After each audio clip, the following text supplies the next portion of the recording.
MK Ultra was a goal to try and get people to understand mind control. I would say that we never mastered mind control in the way that MK Ultra set out for us to do, but we have very much learned the process of mastering persuasion, mastering influence, which is all a form of mind control, right? And we do it without drugs. We do it without anything except for mastering deliberate social skills, right? Understanding how the human mind works, understanding the cognitive processes, being able to put deliberate elements in place that steer a person's thinking and get them to land on a specific outcome. Wow. That is what we want them to deliver. So you're doing it right now. I don't know if you've thought of that. Every interview that you have, you are using some of those skills, right? So just as a real quick exercise, right? Okay. What's your name?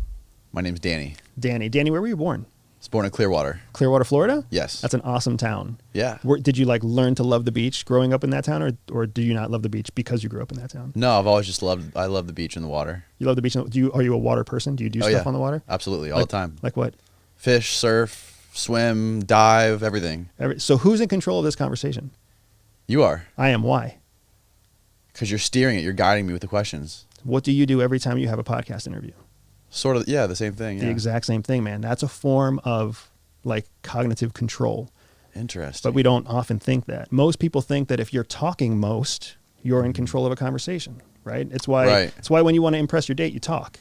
Right. You want to impress your date, shut the hell up. Right, exactly. Ask some questions. Listen. Yeah, exactly right. Because then you'll be in control of the conversation. Cognitively, when you start receiving questions, you start to feel like you are the center of attention, even though you're only the center of my attention, right? Anybody else who's in the room doesn't really know that you're there, but you feel good. There's all these emotional receptors that start to trigger. You feel like the center of attention. You feel like you're interesting. You feel like all these things about you that are mundane to you, you're like, oh, this guy really likes me. I feel really good about myself, right? Yeah. And then you start to associate that with the person asking the questions. And you start to be like, I feel really good around this guy. In fact, you just feel good because you're getting questions. Right. Right? But if I ask you the right questions, and every time I'm around you, I ask you questions, and every time I'm around you, I stroke your ego, or I pump you up, or I help you connect in ways that you want to connect with business networks or whatever else, you're going to start to associate positive feelings with me as a person. Right. Right? And now all of a sudden, it's not hard to take that one step further and be you're not just positive towards me, but you're actually loyal towards me. And that's the human cycle, man. From stranger to friend, from friend to loyalist. So are these the kind of principles that you teach with your Everyday Spy podcast? Yeah, exactly right. Okay. Yeah, these are the principles that we teach, and then we also teach people how to apply them to everyday life, right? Because it's one thing to understand something conceptually. It's something completely different when you know how to apply it.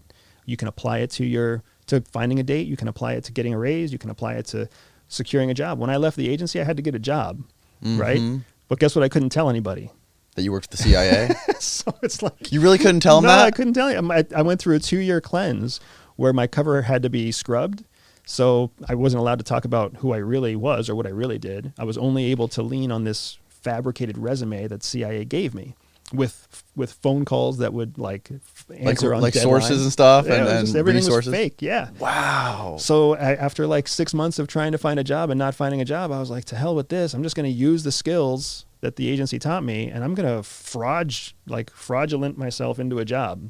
And that's essentially what I ended up doing. So I got myself into an IT position with a Fortune 10 company, lying the whole way there. And then I spent a year with no skills at all, learning on the job, trying to balance. It was just an op, right? It was just another op. But when the agency finally rolled back my cover, I was able to go to my boss and be like, hey man, it's been nice working for you. I want to make sure that you know this in case there's any kind of legal ramifications, but my resume was fake. My application was fake. I really don't have any of the skills that you hired me for. And what did they say? Well, my boss was like, thanks for telling me. Keep doing a good job. And I'm going to talk to my boss too, right? So then my boss and the boss above him knew the truth.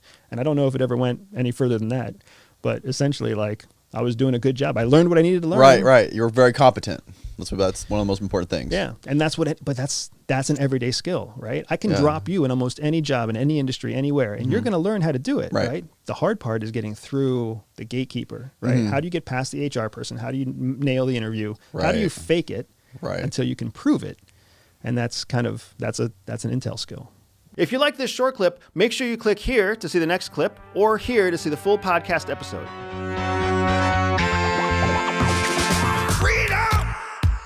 So fresh, so new. Freedom!